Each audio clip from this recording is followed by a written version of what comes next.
آپ Pakistan school system کے chairman تھے۔ سفیر پاکستان نے آپ کے اسکول میں آپ کے ادارے میں کھڑے ہو کر بچے کے بالوں کے اوپر بہت ویڈیو بنائی اور بات کی، تنقید بنی، جس کے اوپر بعد میں معافی بھی مانگی گئی۔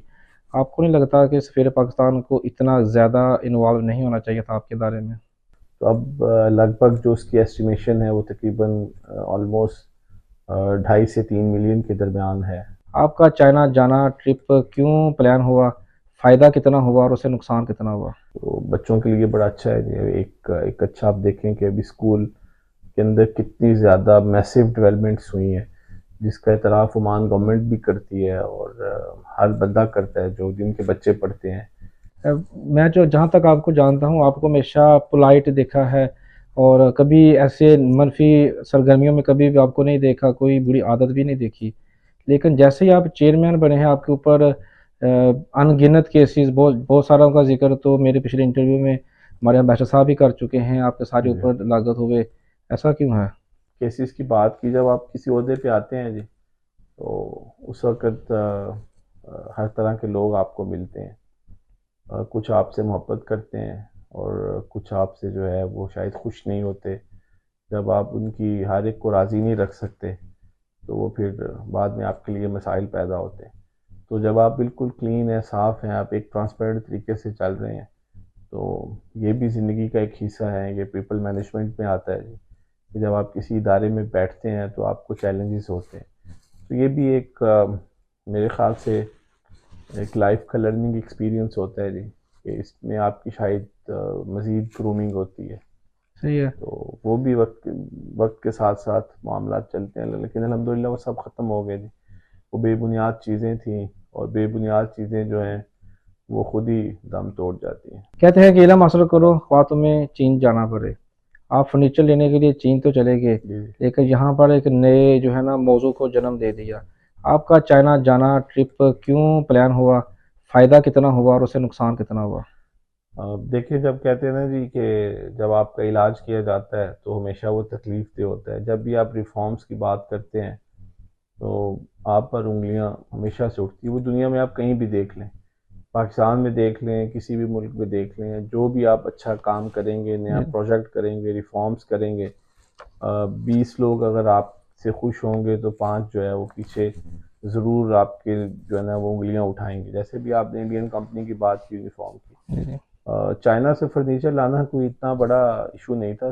چند لوگوں نے اس کو شاید ہوا دی جان بوجھ کے۔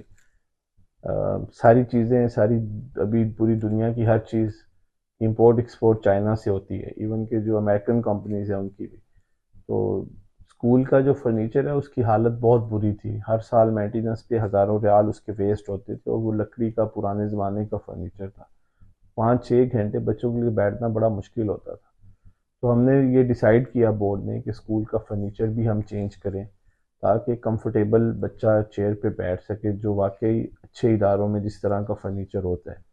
تو جب ہم نے کوٹیشنز لی تو اس میں چائنیز کمپنی بھی تھی جی، ان کی کوٹیشن سب سے کم تھی، تقریباً ان کی 64-65 ہزار ریال کی تھی، اور جو باقی کمپنیز تھیں عمان سے یا یو اے سے وہ 3.5 لاکھ ریال کا تھا۔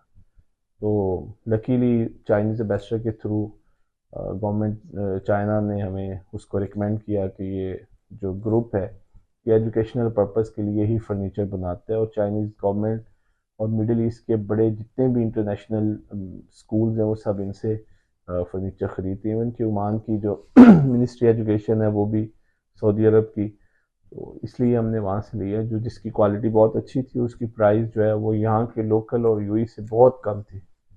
لیکن آپ یہ تو ہوگی نا ڈیل، تو آپ وہاں پر گئے کیوں؟ اور پھر سفیر صاحب کا جانا نہ جانا یہ متنازع بنا، وجہ کیا بنی؟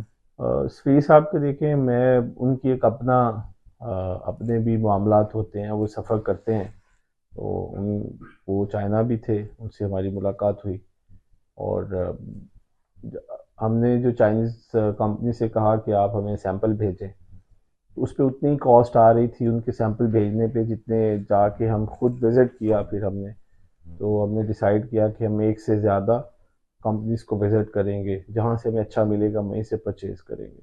تو جا کے خود ہم نے دیکھا، اور 2-3 دن وہاں پہ جتنی بھی فرنیچر کی بڑی فیکٹریز تھیں ان کا وزٹ کر کے ہر چیز ہم نے دیکھی اور جو ہمیں اچھا لگا ہم نے وہ لے لیا.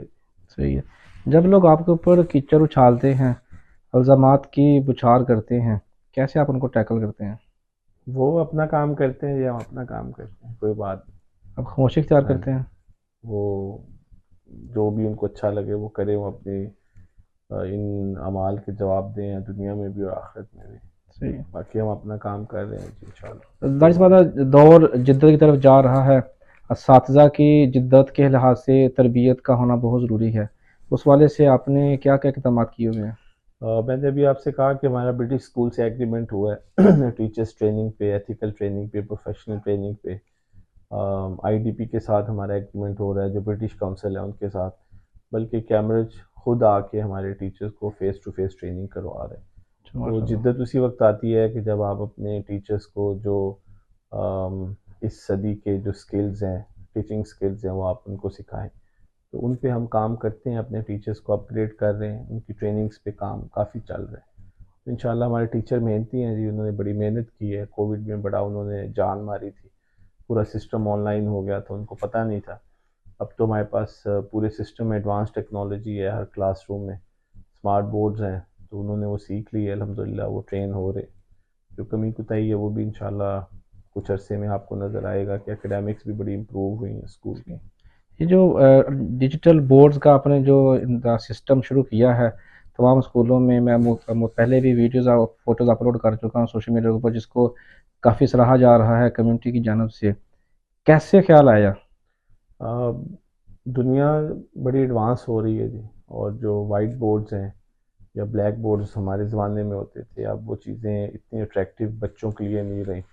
تو بچوں کے جو لرننگ پوائنٹ آف ویو سے شاید ان کی ضرورت ہے کہ وہ ایڈوانس ٹیکنالوجی پہ جو ہے وہ زیادہ سے زیادہ ریسورسز یوز کرتے ہوئے بچوں کو وہ پرووائڈ کریں تاکہ وہ جو سکلز ہیں وہ بچپن سے سیکھ سکیں.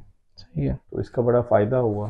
اس کی جو ہے وہ اگر ایک برانچ میں لیکچر ہو رہا ہے تو آپ اس کو ریکارڈ بھی کر سکتے ہیں، اس کو اسکرین شیئر کر کے کسی دوسری برانچ میں بھی دکھا سکتے ہیں.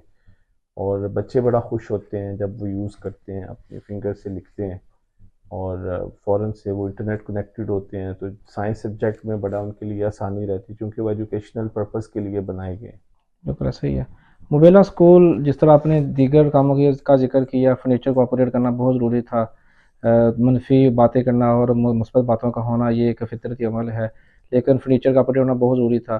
مبیلہ اسکول کی بلڈنگ کے لیے اسپیشل جگہ آپ کو مل چکی ہے، وہ پروسیس کے بارے میں آپ کیا کہیں گے، اور کب تک یہ پروجیکٹ مکمل ہوگا اور کیسے مکمل ہوگا؟ الحمدللہ ہمیں جگہ مل گئی ہے جس پہ کام ہو رہا ہے. 2 سے 3 ہفتے میں اس کا ٹینڈر اناؤنس ہو جائے گا. جو بھی کمپٹیشن میں آئے گا جی اس کو ٹینڈر الاٹ کر دیں گے انشاءاللہ. امید ہے کہ 2 سال میں یہ اسکول بن جائے گا انشاءاللہ. صحیح ہے.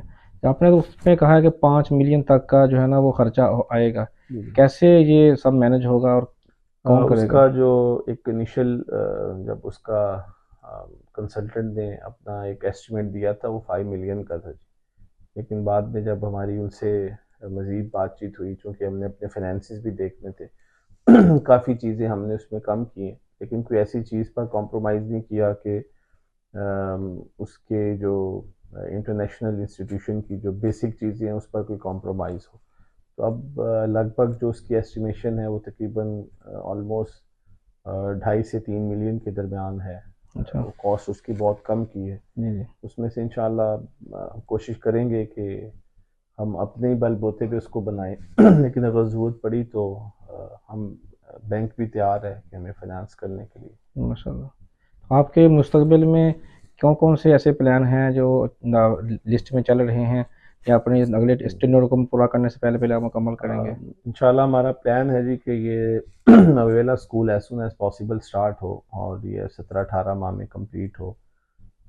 مسقط کا کیمپس بنانا ہے جی، اور نسواں اور بریمی کے لیے گورنمنٹ سے جیسے میں نے کہا کہ آج بھی میٹنگ تھی، ان سے لیے ہم جگہ لے رہے ہیں تاکہ ہر کیمپس کی اپنی لیز کی جگہ ہو. جو اتنے زیادہ رینٹ ہوتے ہیں منتھلی، اس سے ہماری جان چھوٹے.